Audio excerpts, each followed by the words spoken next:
Welcome back to Kleppers Corner Today in History, the show where we take one date, shake it like a snow globe, and watch all the historical chaos swirl around until we're forced to admit that humanity has always been a little out of its mind.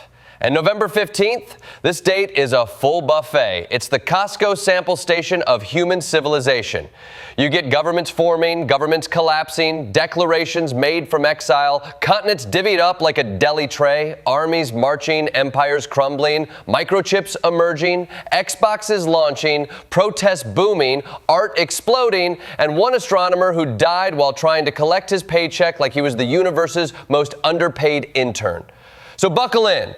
Today's date is doing the most, and somehow, all at once. Segment 1, the architecture of governance, from fragile unions to accidental republics. The thing about November 15th is that it contains some of the boldest attempts at building nations, and some of the messiest. Let's start with the birth of America's first Constitution, the Articles of Confederation. Adopted on November 15th, 1777, this was the United States' early attempt at forming a government without creating something that reminded the colonists of a king. So they built a national government with all the strength of a decorative butter knife. Congress couldn't tax, couldn't enforce laws, could barely negotiate, and had to beg the states for money like a teenager asking for allowance. It was less a nation and more a group chat where no one responds. But the point wasn't that it worked. It was that it had to be tried. America needed an early model so flawed that everyone would later agree, okay, we need something with actual wiring. Shays' Rebellion, state infighting, financial chaos, they all prove the point. The Articles walked so the Constitution could run, very slowly and nervously, but still. Meanwhile, in 1889, Brazil decided to hold its own government reboot. Except instead of debates and conventions, a group of irritated elites and military officers simply overthrew the emperor. Pedro II was old, tired, unbothered, and apparently ready to clock out. When the coup succeeded, he basically said, "All right, fine, I'll leave," and hopped on a ship to Europe. This wasn't a revolution of the people. This was a revolution of the cranky. A monarchy dissolved because every powerful faction had become just annoyed enough. Brazil went from empire to republic in one day, accidentally. It was the political version of tripping, then pretending you meant to do that. Then in 1920, we get the League of Nations, the world's first attempt to stop war through global cooperation. A bold idea, a beautiful dream, and also a group project where the United States, the student who proposed the entire project, never showed up to the final presentation. The League wanted to enforce collective security, solve disputes peacefully, and basically get the world to chill out. But with major powers absent and the U.S. sitting it out entirely, it was like organizing a potluck where half the guests bring nothing and the other half bring colonialism. And finally, in 1988, the Palestinians declared independence, in exile in Algiers during the First Intifada. It was a diplomatic chess move signaling the PLO's shift toward political compromise and recognition of UN resolutions. Dozens of nations recognized the declaration immediately. Others said absolutely not. And the U.S. said, we won't even give Arafat a visa to talk about it. The declaration didn't create a state, but it reframed the struggle. And history is shaped just as much by reframing as by winning. November 15th is basically a masterclass in how humans create nations. Slowly, loudly, accidentally, or from across the Mediterranean while hoping someone writes down the new borders correctly. Segment 2, the engines of conquest and conflict. If the previous segment was about building systems, this one is about breaking them, or burning them, annexing them, carving them up, or marching through them with the subtlety of a wrecking ball. November 15th brings receipts. In 1532, the Spanish met Atahualpa for the first time, and the Inca Empire immediately began its countdown to collapse. By November 15th, 1533, Pizarro marched into Cuzco, capital of an empire already devastated by smallpox and civil war, and installed a puppet ruler. No epic final battle, no heroic last stand. The empire fell the way your phone battery dies. Slowly, then all at once, usually at the worst moment. Then we leap to 1884, when European powers held the Berlin Conference to carve up Africa. 14 countries, 0 Africans invited. They created the principle of effective occupation, which might as well have been called hurry up and steal it before someone else does. Borders were drawn like a toddler with crayons, creating fractures that still shape the continent today. The conference didn't just formalize imperialism, it turbocharged it. And on November 15, 1864, Sherman began his march to the sea. If there were Yelp reviews for military campaigns, the Confederacy would have given this one 0 stars. Sherman's goal wasn't to capture territory, it was to break morale.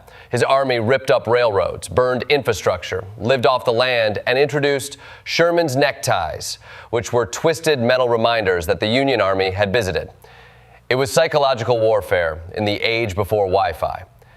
November 15th is a date where strategists launch campaigns, colonizers redraw continents, conquistadors topple empires, and history whispers, actions have consequences, even if those consequences last centuries.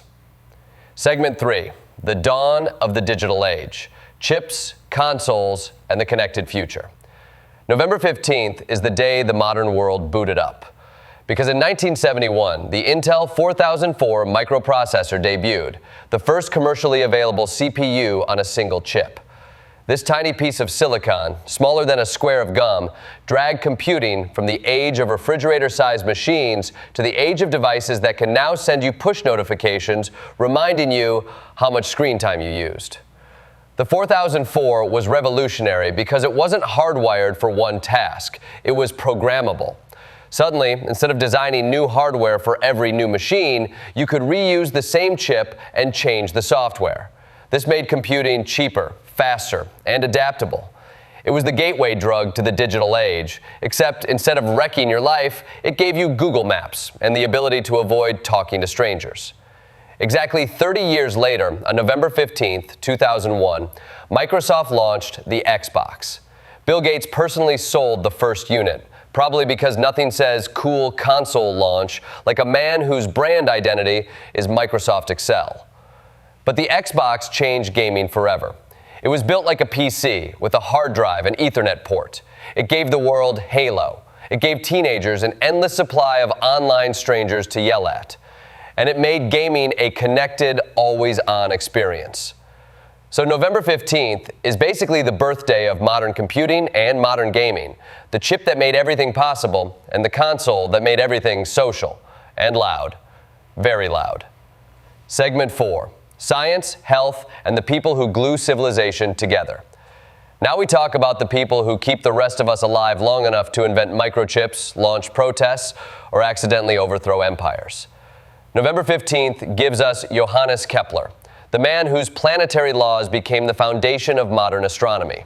He figured out that planets move in ellipses, not circles, that they speed up and slow down, and that we live in a celestial system governed by physical laws rather than divine choreography. And yet he died while traveling to collect unpaid wages. The universe is breathtaking, but payroll departments remain undefeated.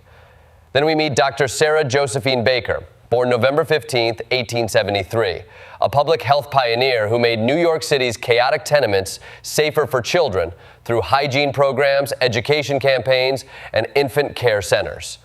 Under her leadership, infant mortality plummeted. She saved thousands of lives. And she tracked down Typhoid Mary, not once, but twice. The second time required her to physically restrain Mary while riding in a carriage. Public health meets WWE. Baker didn't just build systems, she built trust, she built communities. And she did it while facing sexism so intense she had to dress like a man just to get her ideas heard.